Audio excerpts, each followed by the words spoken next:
Hello, hola, bonjour. Tune in every Tuesday to the Dear God podcast. ¿Y qué pasó?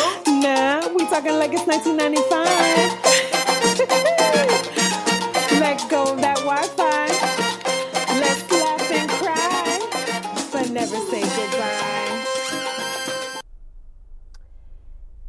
Primos y Primas, que lo que, and welcome to the Dear God, Are We There Yet? The podcast con tu prima favorita. Soy Alicia, and I am so excited, as always, to have this broadcast of a podcast. Oh gosh, why am I thinking broadcast? I'm thinking email marketing already. No, I am so happy to talk to you guys today, and as always, because for all of you tuning in, I will never stop saying thank you, because it's because of you that I still have this podcast, which I know, right? You shouldn't doubt yourself every time you start a new venture, something new, which I started this almost over a year ago. In fact, I think it might be 2 years. I can't even keep track. But the whole point of this podcast was to bring you questions that I ask the universe, people may ask the universe, and sometimes you might be going through something or something that we want to talk, about, because we're just talking like, it's 1995, ¿verdad? Entonces, I hope you guys had a great weekend. I don't know about you, but like the weekends are just flying by, and I can't even hold my breath, because I'm like, pero ven acá. Weekend, fin de semana, ¿dónde tú te vas? I'm like, where are you going? I just said that to my wife the other day. I'm like, these weekends are way too short. I think we all deserve maybe like a 4-day weekend, maybe. I don't know, maybe I'm wishing too much. But I want to talk about family. Yeah, something simple, something like a topic like family. And I'm bringing this up because I had my Dear God IRL, and this was one of the words that kept coming up, and it's something that I've already envisioned for Dear God, Are We There Yet? But ahora yo me fijé, I noticed that other people are talking about this word and what it means to them, and why does it, all the different meanings, So, dear God, what does family mean to you? Simple, right? What does family mean to you? And you can ask 100 people, and you will notice that everyone is going to give you a different response. Everyone is going to say something wonderful or beautiful, or maybe not so beautiful, and I think it's all goes based on experience, So I look back, and I got to spend some time with my folks, my mommy, my papi, and a part of me, it's like, when I think of family, the first thing I think about is, my immediate family, which is my wife and my daughter and, our dog. That's our family, because it's something that we're creating. We've created already. But then I quickly think about my mom and my dad, and every single day I just keep saying in my mind, like, I know that things are never going to be like ongoing, you're not going to, we don't live forever. Y me puse a pensar, and I kind of took a step back, and I was like, I don't know what is life without family, because, I love my parents, I love them so much. I communicate very often with them. And yeah, like any family, everybody has their quarrels, y dan discusión o lo que sea. Everybody has that. But what I've noticed is that there's one word that keeps family together. And I don't know, do you guys know what that word is? But I was looking at some things that I was reading and just observing and talking and having conversations. And the one word is forgiveness. That I came across in anything and everything. Family, family means to me is like forgiveness in yourself, forgiveness in your past, forgiveness is all those quarrels, forgiveness of who fought who and who que dijo este, blah blah blah, like forgiveness. And of course this is something that some of us just hold on to, and we just like refuse to forgive and people. And it's hard. Like sometimes it's hard. Like sometimes you don't want, you're like, no, I'm mad. I'm not over it. Y que lo tuyo. Yo no quiero hablar contigo. Like I get that, because those are emotions that are attached. But then I also think about that sweet spot of love that family has, you know. I spent time with my wife's family, weekends ago, a weekend ago, and you feel that sweet spot of family and what it means, you know. It can be a hug, an embrace, a joke, laughter, you know. Family doesn't mean everything to everyone. I know that. I mean, in my family, it's always going to be loud. We're always going to be making jokes and stuff, because that's like our love language of family. And I'll never forget my dad telling me one day, like, I got into it with my brothers, and he said to me, mira, no importa lo que ellos te hacen a ti, esos son tu hermano. Like, whatever they've done to you, or whatever you feel against them and how they feel against you for whatever it is, you need to forgive them, because that is your family. And see, Dear God, Are We There Yet? I am driving, as always, for my podcast.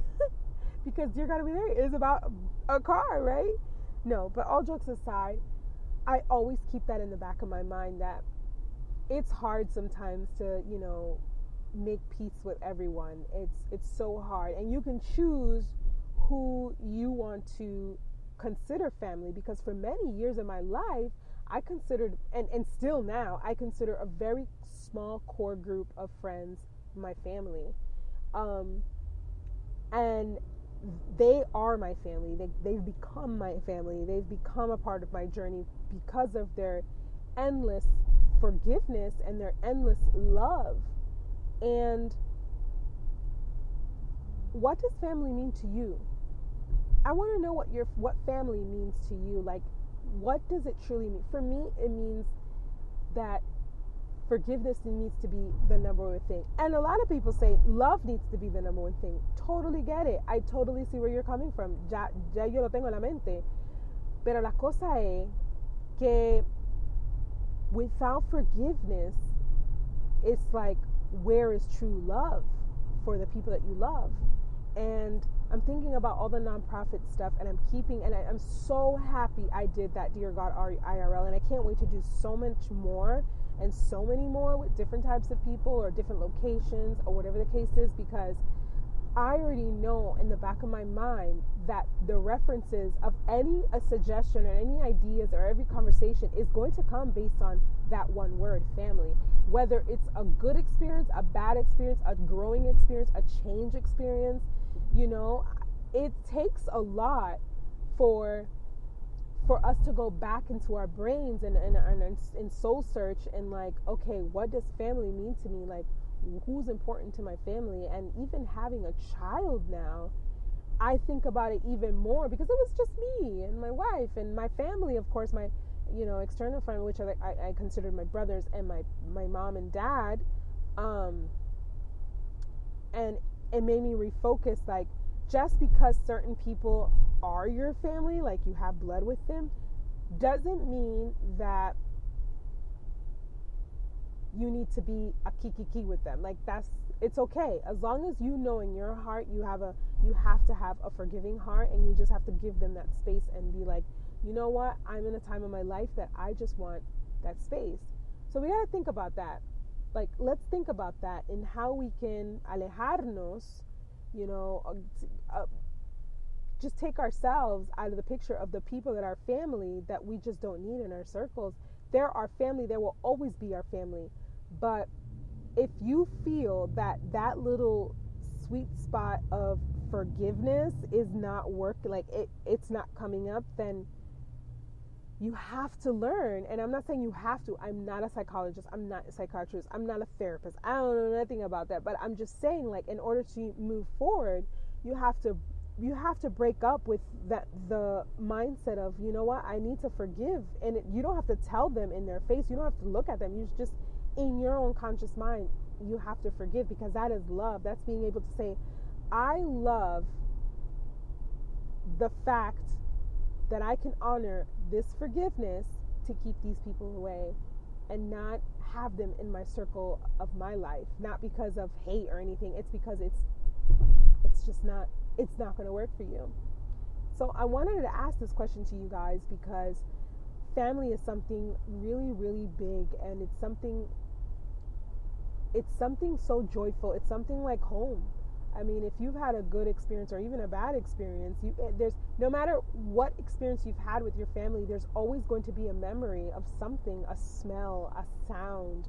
You know, your senses are going to wake up and you're going to be like, oh, this reminds me of this, or this reminds me of, you know, when I was on Saturday mornings when we used to clean the house and we used to blast la bachata, you know, and or los boleros, you know, or when you think about it and you're just like, wow, my mom used to pack for us like 3 months in advance for us because we were going on a trip, and she made all of us feel special because she made sure that we were all, you know, treated the same in the fact that, you know, if we need something here, if we need that, or the memories of, you know, I remember my mom, you know, for ballet, I was in ballet and I was doing point at the time, and yo dije, ¿y dónde mami va a sacar ese dinero para esos zapatos? Porque esos zapatos son caros. I said that. I'm like, those shoes are so expensive. I have no idea where my mom's going to come up with the money for point shoes. And you know, back in the day, it's not like now because it was different. And, I mean, they're still probably expensive now. I don't know how much point shoes are.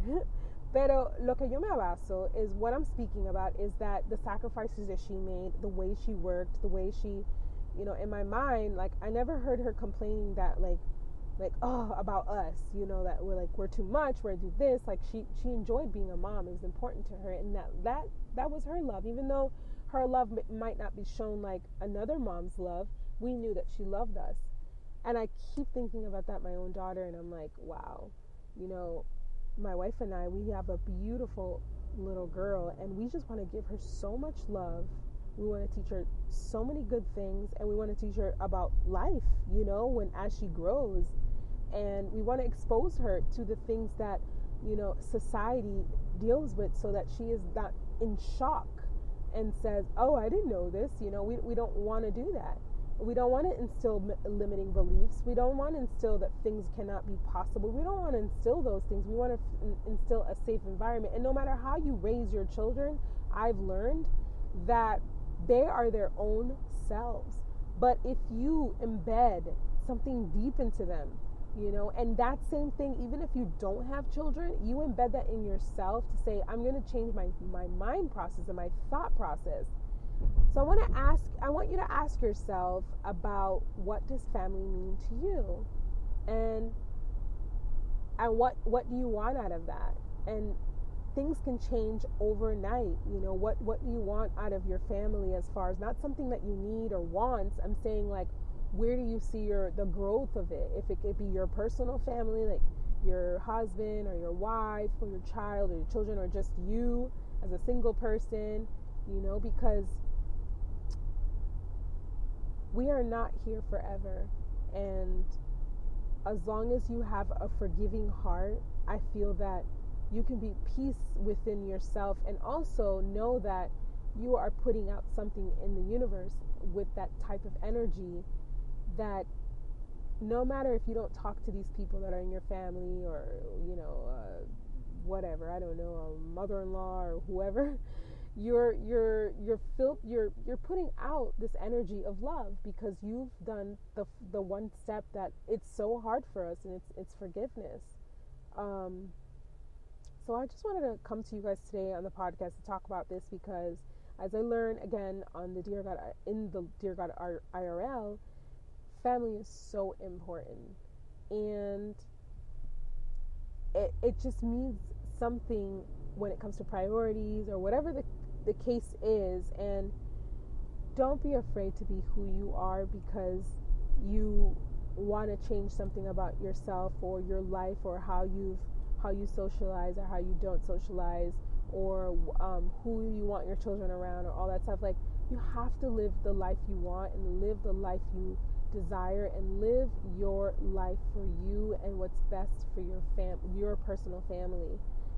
Because coming from a culture that is very different, And I don't want to just put myself against just one culture and, oh, I'm Dominican culture or one American culture. No, I just want to do Alicia's culture. Alicia's culture and what she believes and what she thinks is best and what she wants to take from her upbringing, and then what she doesn't want to take from her upbringing, and who she wants in her life and who she doesn't want in her life. So the next time you hear the word family, or since the holidays are coming up, I think I'm going to be talking a lot about this more, because I want to hear from you guys,